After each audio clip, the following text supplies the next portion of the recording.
Richard Perle, former Assistant Secretary of Defense for International Security Policy. Mr. Perle was involved in the two earlier meetings between President Reagan and Mr. Gorbachev, and he joins us now to talk about the Soviets' negotiating style and the behind-the-scenes dynamics of summit meetings.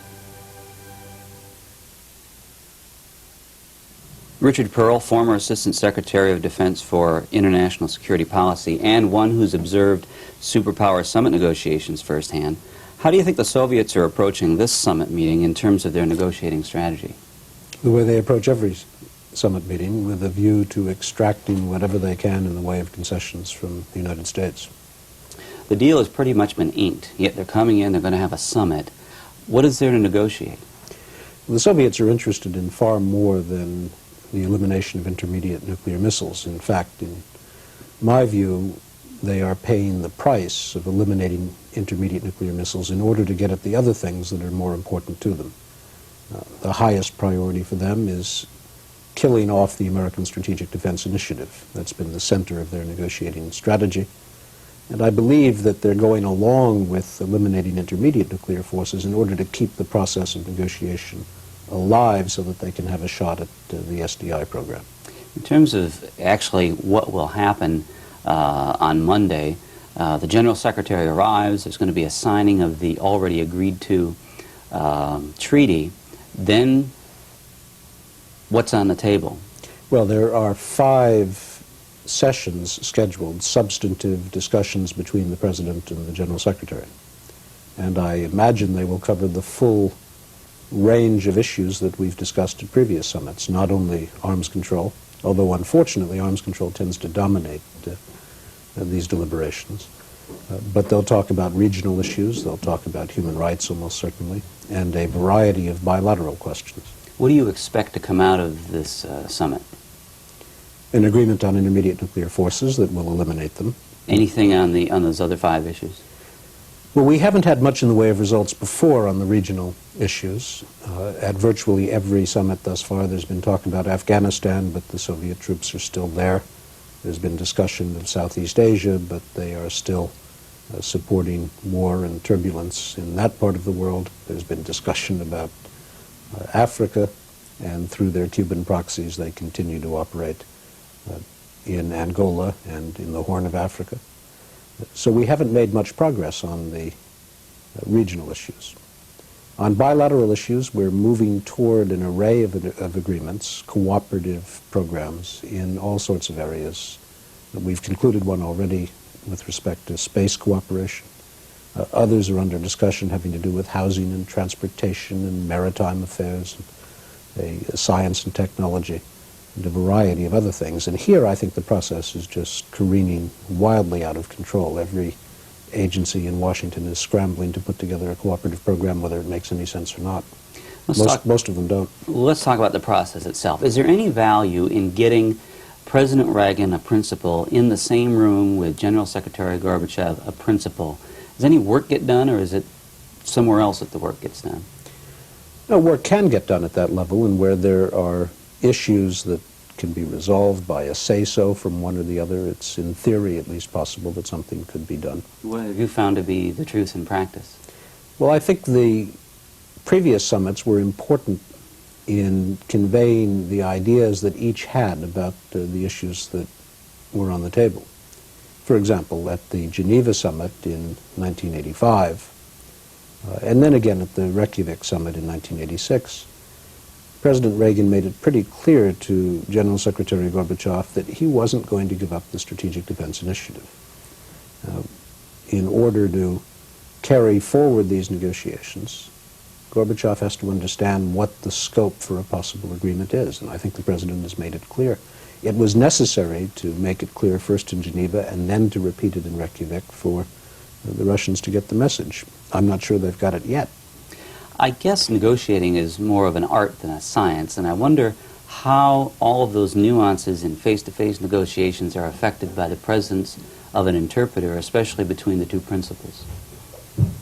Well, clearly the fact that it is not a direct discussion, but everything is said through an intermediary, there are questions of tone of voice and expression and so forth, diminishes somewhat the ability to communicate. Is there, I don't know if I've heard it discussed before, but is it possible that one side can take advantage or exploit that, that fact that there's an interpreter in the room to its advantage over the other? Not as between the President and Gorbachev. So it has been our experience negotiating with Russians at other levels, I've had this experience myself, that your Russian counterpart, even if he speaks flawless English, will use his interpreter. Now this means that he hears you speak and present your side. He understands exactly what you're saying. Then the interpreter speaks. During the time that the interpreter is speaking, he can be formulating his response. So he has twice as long to prepare a response as you have, since you've got to listen to the translation in order to understand what's being said. Can you characterize Gorbachev's style of negotiating? Well, he's very tough. There is something inherent, I believe, in the Soviet style generally, and Gorbachev is no exception here, and that is they frequently either say or imply that unless they get their way on one point or another, the negotiation's over, or it's going to be suspended. You may recall that in the days before the summit, which begins on Monday, the visit to Moscow that Secretary Shultz made, there was some question about whether there would be a summit, even at that late date. That was the Soviets trying, through their old tactics, to intimidate our side into making concessions. In 1985, in January, when Secretary Shultz went to meet with then Foreign Minister Gromyko in order to restart the arms control negotiations that the Soviets had walked out of in December of 1983, Gromyko at one point said, if you can't go along with our views, then we'll just have to end this meeting without a result. So they do that all the time. And of course, Gorbachev at Reykjavik said there will be no agreement on intermediate missiles unless you agree to something on SDI. In every case, they backed down. These ploys didn't work, but they're always trying.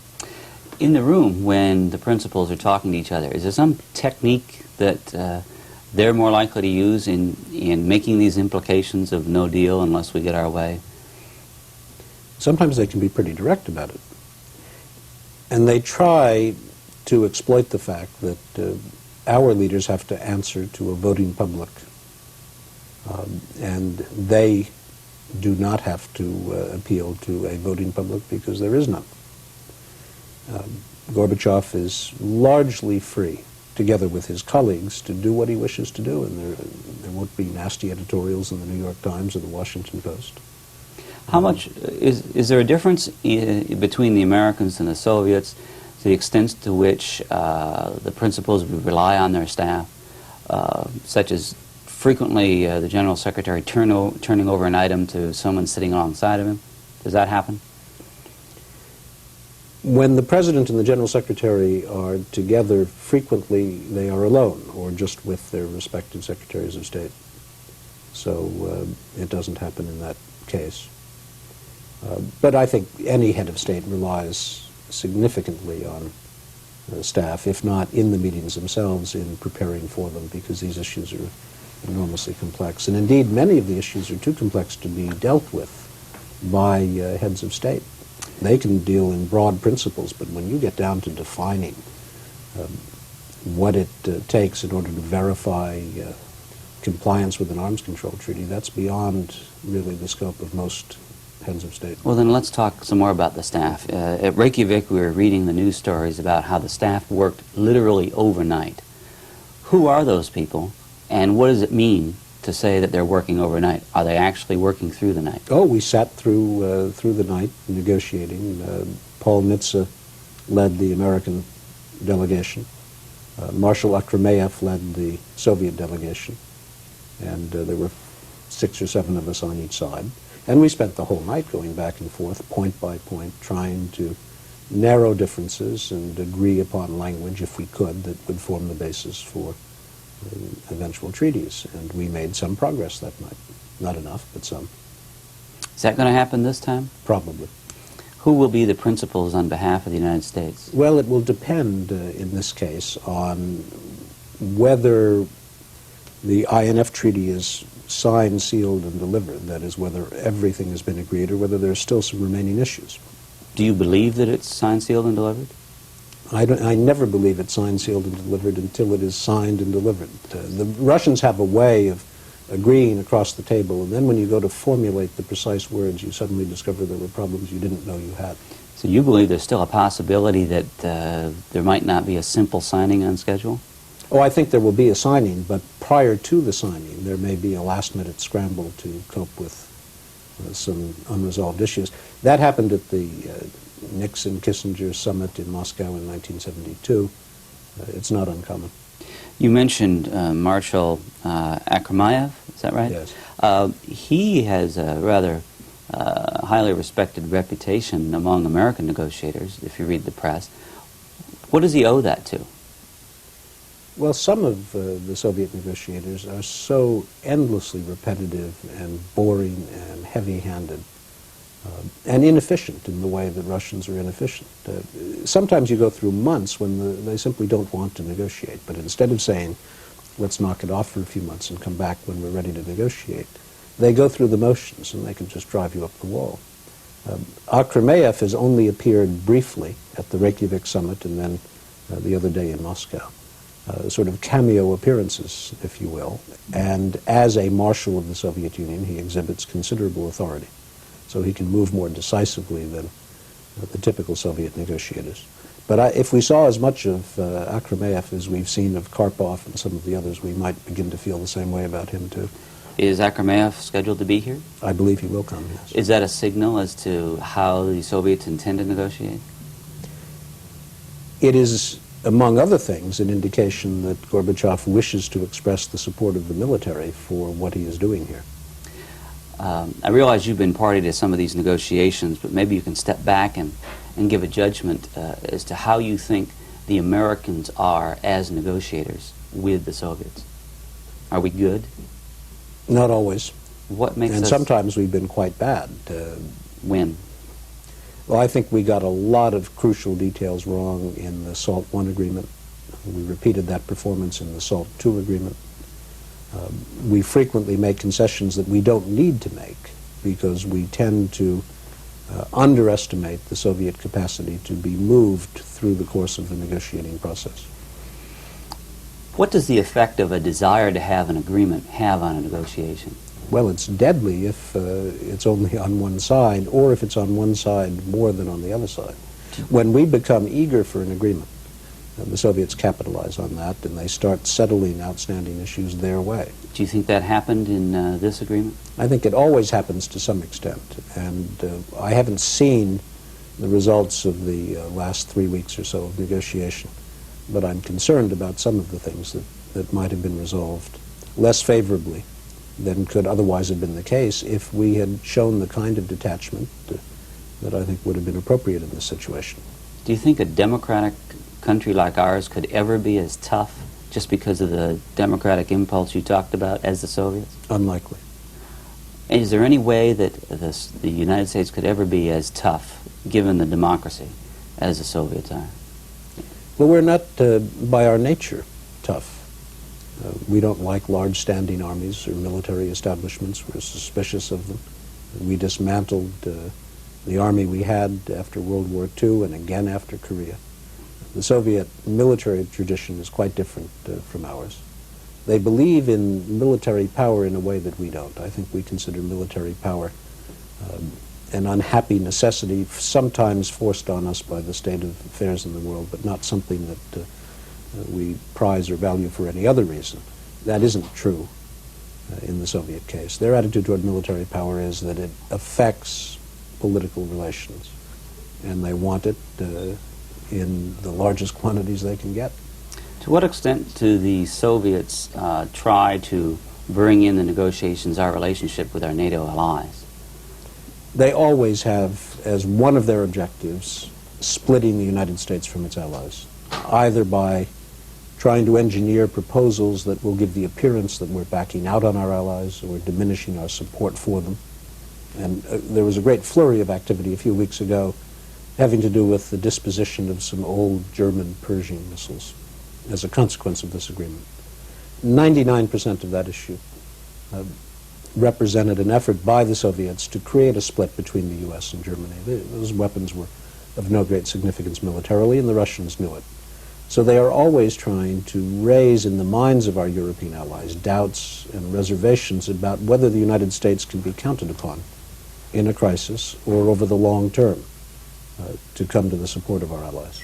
How do you think that the United States need to stay in constant touch with the allies on some of these summit negotiations affects our ability to be tough bargainers? Well, there are times when our allies drive us crazy, urging us to make concessions here and concessions there, either because they've got some local election coming up or because some expert in their foreign ministry has a bright idea. And when you negotiate as the leader of an alliance, but an alliance of pretty independent countries, you have to take everyone's view into account, and that means that your policy is only as strong as the weakest member. And I think the Soviets obviously benefit from not having real allies in the sense in which we have them. They decide what the policy is, and the Hungarians and the Poles and others do not object. So that's another advantage that they have in negotiations with us. How do you characterize your negotiating style? I think it's important talking to the Russians to be very plain, very clear. I don't think we help either them or our own cause when we wrap everything up in a diplomatic fog. It runs a considerable risk of misunderstanding and potentially even dangerous misunderstanding. But more to the point, I think the Russians want to know where they stand. They want someone who will tell them what the bottom line is. Too frequently, we've led them to believe that maybe we could be moved. Are you willing to offer a judgment as to who has been the best American negotiator with the Soviets in recent years? That's hard to say. Would you be willing to offer some advice to the negotiators who will be meeting with the Soviets when they arrive tomorrow? I always have the same advice in situations like this, and that is you must know and remind yourself minute by minute what your objective is, because it is very easy to slide into a pattern. Go ahead. It is very easy to slide into a pattern of losing sight of your objective, in which case you wind up negotiating a treaty just for the sake of having an agreement. So, and that pressure is could still be felt by the American negotiators, you believe? Oh, absolutely. It's an ever-present danger. And the negotiations that have gone badly in the past have gone badly principally because at some point along the way, getting an agreement became more important to us than realizing the underlying objectives that led us to negotiate in the first place. What role does the American media play in these summit negotiations? They don't make it easier. Things are put in terms of who's winning and who's losing. That doesn't help. I think that tends to cause positions to harden on both sides. They expect immediate results, and they create a sense of immediacy. The live event is taking place, and by the end of the program, we want to know how it came out. Do you believe that, if you had your druthers, how would you have the press behave on the eve and during the course of a summit? Well, one's druthers here are really irrelevant. These are events of very considerable interest, and the press will flock to them and cover them live, and programs will be anchored out of the mall in Washington tomorrow and for the next few days. There's no way that one could hope to dampen that sort of coverage, but it does acquire rather easily an over-dramatization. It is not necessary, simply because the leaders meet, that something significant fall out of that. Sometimes it's useful to meet just to understand better where we differ. But the attention, the 3,000, 4,000, 5,000 reporters waiting for results adds significantly, I think, to the pressure that the leaders are under. And finally, this will be a summit that you're not directly involved in. How do you feel about that? Well, there's a lot to be said for not staying up all night. I won't mind that. I hope that the President will conduct this summit as he conducted the summit in Geneva and the summit in Reykjavik. That is, he had a clear idea of what his objectives were, he stuck to them, and he got good results. Richard Perle, thanks for talking with us about negotiations. Thank you.